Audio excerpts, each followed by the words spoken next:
Alright, so here's my Billetworkz shifter plate. And I just, you look at my previous video, I just took this off and I put in a Cobb shifter plate. And I showed, side by side. I mentioned on that video that the thickness on this Billetworkz is actually thicker than the Cobb. So the cover plate, that's on the Subaru, they have like a cover that covers this. With the Billetworkz, I had to use these bolts and put this nut here, and that cover would sit in between the nut, so that way it would have a little bit of sand off to clear the thickness. The Cobb plate is thinner, so you don't have to use this. You could use the original bolts, and the cover plate fits. Everything works just fine. So this video here is to talk about the roll pin that goes through. Everyone has a hard time with it. You get the proper size punch that fits through.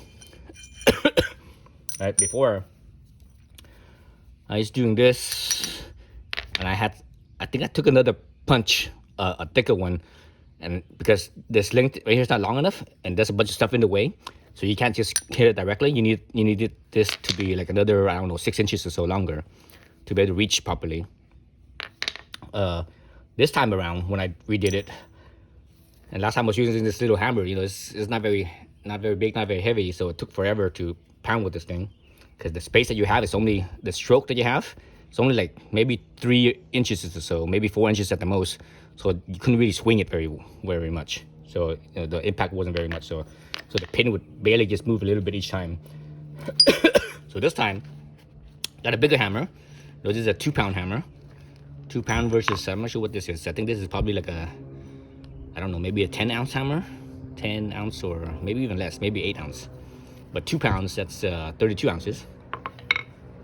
Then I took an impact extension and an impact driver, 12 millimeter. And basically I did that to hold it in place. And now my length of here is long, right? I just pound, and it went out, the roll pin went out just like, almost like that. Well, not that quite easy, but no, it didn't take that many poundings because this hammer was so much bigger. And because it was sitting inside the socket here, this thing wouldn't come off. Was just being like this, it would just it would come off. So the socket actually held it in. So that's the trick right there, to get that roll pin out, in and out real easy. It was so easy to get the roll pin out compared to the first time around. So yeah, so that's my little advice for you to when you do the shifter plate, get a heavier hammer and use this impact. I didn't use a regular socket extension because the impact type, it's designed for impact.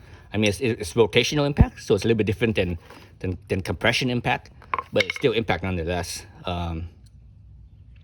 Compared to the regular extension, it's not meant for impact, so you don't want to damage your regular extension, right? And if you have impact drivers or impact wrenches, you have impact sockets, you should also get some impact extensions as well. So anyways, so that's that. So that's how I did that, and it made it so much easier, so much faster. Because when I was just doing this and having some other thing to extend it, another punch, man, that took for like ever. I think it took me at least an hour just to pound it out. Right? With this new setup here, it literally took me like 2 minutes to pound it out. So so much simpler. All right, so that's it. That's my advice for the shifter plate on the Subaru Crosstrek, Impreza, WRX, and maybe even the Forester, because they're all based on the same chassis, right? Same chassis. If you have the manual transmission of it, it should be pretty much the same, right? Yeah, that's it. All right, thanks for watching.